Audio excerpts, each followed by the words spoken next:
Makanya Rasulullah pernah ditanya, ya Rasulullah betul orang surga masuk surga karena amalnya, tidak, karena fadlnya Allah. Saya berkali-kali cerita dalam kitab-kitab tasawuf diterangkan ada seseorang yang nggak pernah maksiat, hidupnya taat. Kemudian ditanya sama Allah, kamu masuk surga karena apa? Saya karena nggak pernah maksiat, taat terus. Kata Allah, ya sudah kamu di sini aja 80 tahun. Ya kamu nggak apa-apa di surga sini berapa 80 tahun. Si Abid tadi, ahli ibadah tadi protes, katanya surga itu selamanya lama. Iya, kata kamu kan karena amal kamu di dunia kan hanya 80 tahun, umur kamu kan hanya 80 tahun, ya berarti surga kamu 80 tahun dong, karena kamu menganggap surga karena amal kamu. Fair kan? Amal 80 tahun surganya. Tapi kata jenengan surga itu selamanya lama. Sing selamanya lama itu fadolku itu gak ada habisnya. Kalau amal kamu ada habisnya. Terus kata orang tadi, "Mimpun Gusti kula mbuswa fadole jalan." Gak, aku kecewa jadi. Jadi orang itu harus pakai logika.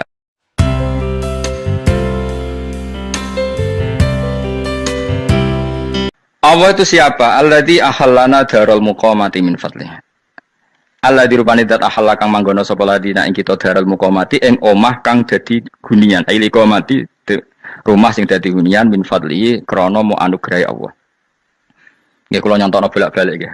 Semua ini kita di surga nanti berstatus lamanya lama itu semua karena fadlnya Allah. Karena amal kita tidak cukup. Makanya Rasulullah pernah ditanya, "Ya Rasulullah betul orang surga masuk surga karena amalnya, tidak, karena fadlnya Allah." Saya berkali-kali cerita dalam kitab-kitab tasawuf diterangkan ada seseorang yang nggak pernah maksiat, hidupnya taat. Kemudian ditanya sama Allah, kamu masuk surga karena apa? Saya karena nggak pernah maksiat, taat terus. Kata Allah, ya sudah kamu di sini aja 80 tahun. Ya kamu nggak apa-apa di surga sini berapa 80 tahun. Si Abid tadi, ahli ibadah tadi protes, katanya surga itu selamanya lama. Iya, kata kamu kan karena amal kamu di dunia kan hanya 80 tahun, umur kamu kan hanya 80 tahun, ya berarti surga kamu 80 tahun dong, karena kamu menganggap surga karena amal kamu. Fair kan? Amal 80 tahun surganya. Tapi kata jenengan surga itu selamanya lama. Sing selamanya lama itu fadolku itu gak ada habisnya. Kalau amal kamu ada habisnya.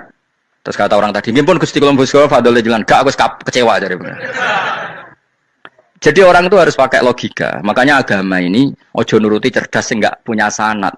Lalu gunanya amal apa? Kalau kita masuk surga mergo fadole pangeran, bocah kok geblek gendeng campur gak di sanad. Kita ini punya sanad dari guru-guru kita. Kalau semua surga Allah mensifati itu min fadli, ada unsur fadlnya Allah meskipun kita ngamal. Karena tadi kalau karena amal kita hanya sak soleh-solehmu 80 tahun. Iku enak soleh terus. ABG puber pacaran tua dadi mubalek ya to ora. Ayo ngaku ae. Tuane delok duang-dutan gede-gede sunah Rasul. Coba kuwapir suwi bareng Islam anyaran sudah dadi mubalek. Banyak. Artinya enggak 80 tahun total kita jadi orang apa? Soleh. Mustafa Titing Soleh lagi gayanya saya khusyuk. Bisa numpak trail gaul. Untung rengono Harley deh saya. Nah, kalau karena amal kita berarti kita di surga hanya 80 tahun. Terus kata Allah, tapi kata jenengan surga selamanya lama. Yang selamanya lama itu fadl saya. Anugerah saya itu tanpa batas. Makanya kita tetap yakin kita seperti ini nanti di surga itu kabeh fadlih Allah. Seperti nas di sini apa? Alladzi ahallana darul muqamati min fadli. Bukan karena amal tapi apa? Min fadli. Bahwa amal kita itu ikut dipertimbangkan, ya, tapi ya termasuk yang dipertimbangkan, bukan segala-galanya. Yang paling menjadi abadi di surga adalah fadlih Allah, karena fadl dan rahmatnya Allah itu yang tidak terbatas. Jelas kan ayatnya apa? Alladzi ahallana darul muqamati min fadli. Laya masuna orang kepona ing kita via ing dalam jannah apa nasobun apa kangelan eta abun si kangelan walaya masuna lan orang menyentuh nak ing kita via fil jannah apa luhubun apa kerepotan. Iya untuk kesep kepayahan minatabi saking repot. Li ada mitaklifi krana ora anane mukallaf via ing dalam jannah. Ning swarga supaya enak ora perlu traweh, ora perlu macam-macam. Semen kelon ambek idadari sing nganggur-nganggur ya semen kelon. Nak sing soleh-soleh papan atas sowan pangeran ya sesuai kelas masing-masing napa? Sesuai apa? Kelas masing-masing. Nah sing kuapok melarat menawa numpak ampat ngalor gitu tuwabrakno bariku njaluk meneh tuwabrakno meneh. Saking dedame ning donya ora alpat ra iso numpak. Dadi numpak kan ya cemplungno jurang, paham ya. Bariku njaluk apa? Anyar meneh. Bojo ngono sing wayu buak gentine. Saking dedame di bojo elek ning donya. Serapo bos gak masalah ini swarga aman apa? Wa dzikrusani uta nyebut sing kedua atabi'i kang anut til awali maring sing awal ditasri karo nyeplosno binafsi lan afekno lugu. Maksudnya nasab manane repot, lugu yo manane repot. Kok diatafno berarti bener-bener ning akhirat itu ya ora ono repot, ora ono kangelan.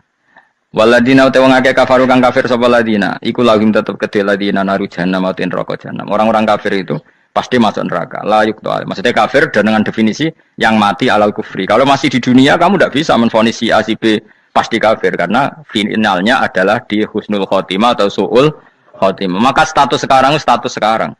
Kita dikatakan mukmin ya sekarang, yang sedang kafir ya sedang kafir. Bisa saja yang sedang fasik nanti mati soleh, yang sedang soleh nanti mati fasik. Makanya kita enggak berhenti doa apa ya muqallibal qulub tsabbit qalbi ala dinik, karena kita tidak pernah tahu. Makanya status kafir ya wa matu wa hum kuffar. Sebagian ayat apa wa matu wa hum kuffar, status yang permanen adalah dalam keadaan mati, dia dalam keadaan kafir. Tapi kalau masih di dunia gini enggak jelas. Makanya saya suwun ya, kalau kita harus toleransi sebagai warga Indonesia, kalau kamu orang alim, toleransi atas nama agama, karena yang sedang kafir pun tidak jaminan selalu kafir. Jadi kita tidak perlu musuhan, karena memang semuanya tidak mesti. Ya itu kalau atas nama nopo agama. Kalau atas nama negara ya memang kita berkawan atas nama sama-sama bangsa nopo Indonesia. Kalau atas nama agama ya memang nggak mesti juga. Bisa saja mereka husnul khotimah. Kita tidak pernah tahu. Makanya Allah terbilang wa qulu linnas siapa husna, dengan siapapun yang baik. Lah soal nak diperangi kita perang ra kudu wong kafir. Lah dibaca wong Islam ya males. Lagi meneng ae disembelih. Wah. Ya soal itu kan bab sial, bab mempertahankan apa diri. Itu udah harus dengan orang apa? Kafir. Misalnya ada penjahat mau membunuh istri kamu tentu dibolehkan Islam melawan. Paham ya? Makanya di kitab-kitab fikih diterangkan ada bab di mana harbi itu kafir yang melawan kita, itu boleh kita lawan. Tapi kata sarah-sarah itu udah harus kafir. Dalam konteks apa? Kita mau digarong orang atau istri kamu mau diperkosa orang, ya kamu wajib melakukan perlawanan. Jadi tidak adifa anil dzali apa adifa anin nafsi. Makanya Nabi yang mengatakan mangkutila duna ma'alif bahwa syahid. Jadi itu kan disiplin fikih. Makanya ngaji ya. Makanya tatus soleh juga gitu. Orang soleh yang sedang soleh nggak boleh kumul luhur, bisa saja suul khotimah. Kita punya cerita banyak. Misalnya Khalid bin Walid, Wahsi itu kayak apa Nabi bencinya sama Wahsi karena pembunuh Sayyid Hamzah. Tapi dia mati husnul khotimah.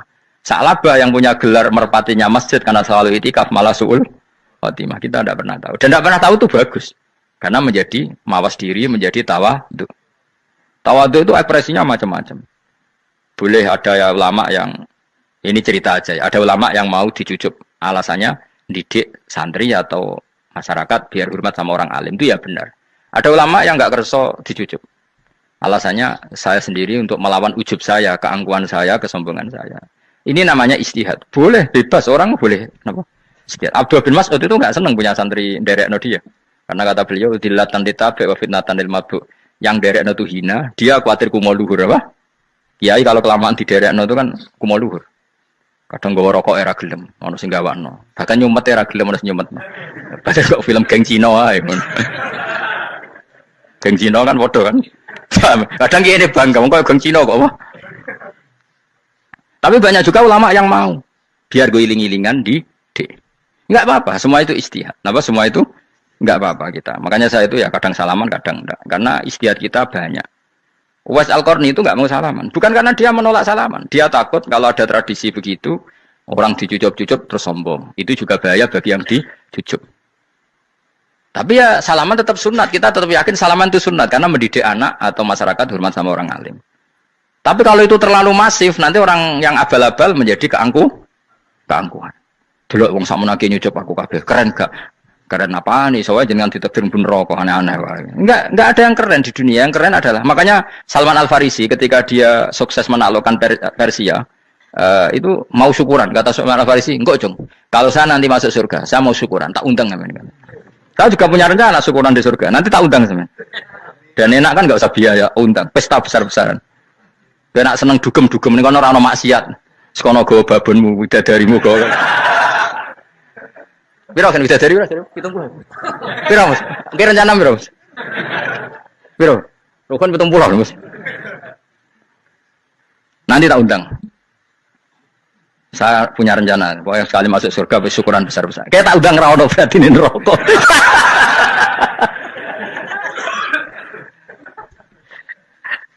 Saya nak ngundang aku rawon beda kelas sembrono. Dataku rawon yang kelas wargamu rawon. Kata Salman Al Farisi gini, kamu tidak usah muji saya kan dia dipanggil ya Karim, kamu orang terhormat. Ya. Kata Salman Al Farisi, Indakhaltul jannah fa ana karim wa indakhaltun nar fa ana laim.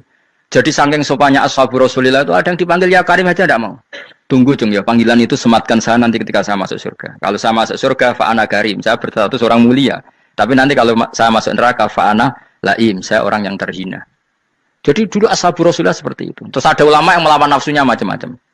Misalnya saya milih jarang ada sowanan, saya dapati senang banyak santri sowan. Tapi bukan karena benci enggak. Karena saya takut sebagai orang yang sangat terhormat. Saya ngaji di mana-mana suka yang nggak usah pakai kursi, gue iling-ilingan kalau saya dan kamu setara. Saya sebenarnya bisa aja minta kursi tinggi koyok ketua MK. Banyak kan ngaji nih serapati ngalim dari gue kursi ring dhuwur, santri neng misor gue ya nih kok pinter-pinter. Jebule kitabe maknanan bener konangan. Sing rasa apa modus. Ya tapi tidak suudzon ya, tapi ono tenan paham. Tapi kalau saya cara berpikir sederhana, kita kan sama-sama umatur Rasulillah, ya sudahlah hadin sawa. Lu nanti kan kamu sanggup moco kitab ya gentenan ra masalah. Kadang dia moco aku ngrungokno, kadang aku moco enggak apa-apa. Nek ana sing wani. Tapi sekali salah tak lorot nah. Jadi dulu sahabat itu biasa. Ada yang cara ekspresi tawadhu kayak Wes Al-Qarni enggak mau salaman karena takut dicucuk.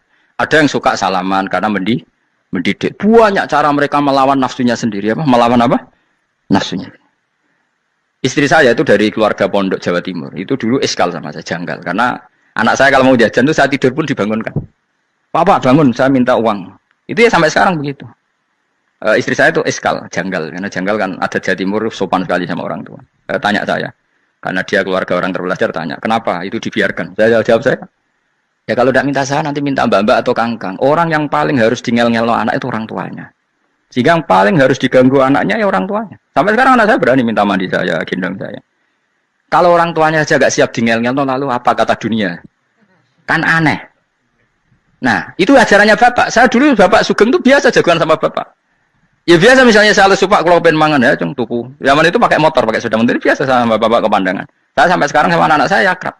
Karena pikirannya orang tua saya dulu ajarannya yang paling berhak dingel-ngelo anak ya orang tua. Ini kan gak fair, kita sebagai orang tuanya digugah gak terima, kon ngedusi gak terima, kon nyawi gak terima, orang lain disentak suruh nyawi. Dan orang lain itu pembantu hanya karena kamu gaji seberapa? Hubungan anak dengan pembantu itu kan karena uang. Kamu ingin berbasis hubungan hanya karena itu goblok sekali. Hanya istri saya nerima. Jadi ini bukan berarti saya bikin konsep gitu ya, ini cerita saja. Banyak guru-guru kita termasuk orang tua saya kalau ngajarkan gitu. Tapi ya tentu ada orang yang ngajarkan anak oleh gugah wong tuane pas turu. Ya kalau pas turu ada alternatif ibunya nggak apa-apa. Kalau nggak ada, ibunya juga nggak ada. Terus alternatifnya orang lain kan buruk sekali. Kalau alternatifnya orang apa? Lain. Tapi orang tua kita kadang kesuwen oleh didik adab berlebihan sampai anti ilmu. Ya itu tadi didik adab tapi anti. Ojo gugah wong tuamu, wong turu ojo digugah. Akhirnya nyon sewu minta tonggo, pernah bulik bude yang kadang nyon sewu mereka sendiri susah kan, nggak punya uang kan terjadi kacau. Demi adab tapi menghilangkan ilmu. Tidak boleh, nomor satu itu ilmu baru adab. Coba orang paling berat dingel-ngelo anak harusnya siapa coba? Orang tua. Jadi mestinya pas keturut juga ya santai wae, ini sudah tepat. Nah kecuali ngelama, artinya ngelama itu sudah jajan minta lagi. Lah itu kan ada ukurannya, tentu ada apa? Ukurannya. Tapi kalau fi awali marroh jajan hari pertama di hari itu memang jajan pertama kan nggak dolim. Kecuali minta yang ketiga keempat, lah itu baru mungkin salah. Akhirnya istri saya nerima konsep ala saya ya sekarang ya menerima. Sampai sekarang saya biasa misalnya habis ngajar dari Sarang atau ngajar dari Kudus baru datang anak saya rewel minta jalan-jalan ya saya turutin. Karena menurut saya yang paling harus kangelan demi anak adalah orang tuanya, bukan orang lain. Padahal saya punya santri loh. Kalau mau keren-kerenan saya punya semuanya. Tapi itu kan nggak hukumnya Allah. Keren itu kan hukumnya manusia. Dia santri terus dia ini berhak ngongkon. Ini kan hukumnya manusia. Hukumnya Allah ya gak ada. Hukumnya Allah ya wong tua, be anak-anak be wong tua. Hukum liyane gaweane manusia. Yang penting ku anfusakum wa ahlikum. Nah, ora ono santri kaum barang ora ono. Gaya-gayaane mubalek ini umat saya terus dihitungi. Ku apa-apaanan. Enggak ada dalam Quran yang ada ku anfusakum wa ahlikum nar. Jadi yang penting hubungan orang tua anak. Nah, baru orang lain itu wa ila adin akhahum huda. Ya itu yang kedua ketiga. Tapi ilmu ini sudah banyak yang hilang. Makanya banyak mubalek ngamuk anak. Bocah ra sopan. Wah, aku nang jopo ning tinti wong wedi aku. Anakku dhewe ra sopan. Lah bapak dhewe ra sopan ya. Karena mendahulukan orang lain ngalahkan anak. Ketika anaknya ra sopan dekne gremeng apa? Memangnya dia sopan cara hukumnya Allah dan Rasul. Ketika mendahulukan orang lain itu dalam status hukum Allah dan Rasul dia sudah tidak sopan. Ada dosen ngajar mahasiswanya dengan segala artikulasi terbaik, kemampuan bareng terang anaknya sampai rasa-rasen. Ya gitulah baca sendiri di buku. Ya gitu. Karena di kampus dapat gaji, nampi anaknya rantuk gaji. Banyak orang mulang ngarepe wong akeh iso tenanan, mulang anaknya ra tenanan. Mergo nak mulang wong akeh diapresiasi, nak mulang anaknya kadang tinggal dolanan kadang. Itu tidak benar, tidak seperti itu Islam mengajarkan. Islam mengajarkan nomor satu ku anfusakum wa ahlikum, jaga diri kamu dan keluarga kamu. Makanya Rasulullah itu ngajari sholat Hasan Husain diajarin sendiri cucunya, diajak ke masjid diajarin. Meskipun ya diberi hak-haknya sebagai seorang anak, numpakin Nabi ya dibiarkan, tapi diajari kebaikan diajarin sendiri. Sampai Said Hasan umur 8 tahun sudah menjadi rawi hadis karena memang diajari sendiri oleh siapa Rasulullah. Kayak apa? Kalau sekarang enggak kiai cilik anak pasrano candalem terus enggak mau tahu. Juga sidik itu pasrano pembantu. Barang anaknya akhlaknya kayak pembantu ngamuk. Memangnya yang bikin itu siapa? Yang memulai siapa? Nah, hukum-hukum begini itu harus kita mulai tegakkan. Ya kayak dipanggil ya Karim. Kita termuliakan tuh sampai berapa? Banyak kan dulu orang mobil aja dibukakan, boleh kecekal KPK. Pas mulia, masya Allah, buka mobil ya tahu. Ngerti-ngerti cekal KPK. Kayak sama. Neng dionya disusul-susul sebenarnya rokok kan rugi bener. Makanya saya ngikuti madzhab Salman Al Farisi. Saya sudah niat syukuran besar-besaran tak jamin, tak undang teman. Tapi daripada zaman konangan nggak di situ, mendingan enggak ya. Karena kalau ada undangan nanti kelihatan siapa yang di dalam dan siapa yang di luar. Nggak usah yo, nggak usah. Karena nanti takutnya nggak ada di situ malah mari ngenes pula. Kecuali nggak ada di situ, malaikat itu nggak ada Gus di kelas jenengan, tapi mungkin di bawah ada. Alhamdulillah kalau gitu mau beda apa? Kelas. Tapi nak sing sitok ning swarga kok neraka innalillahi wa inna ilaihi raji'un.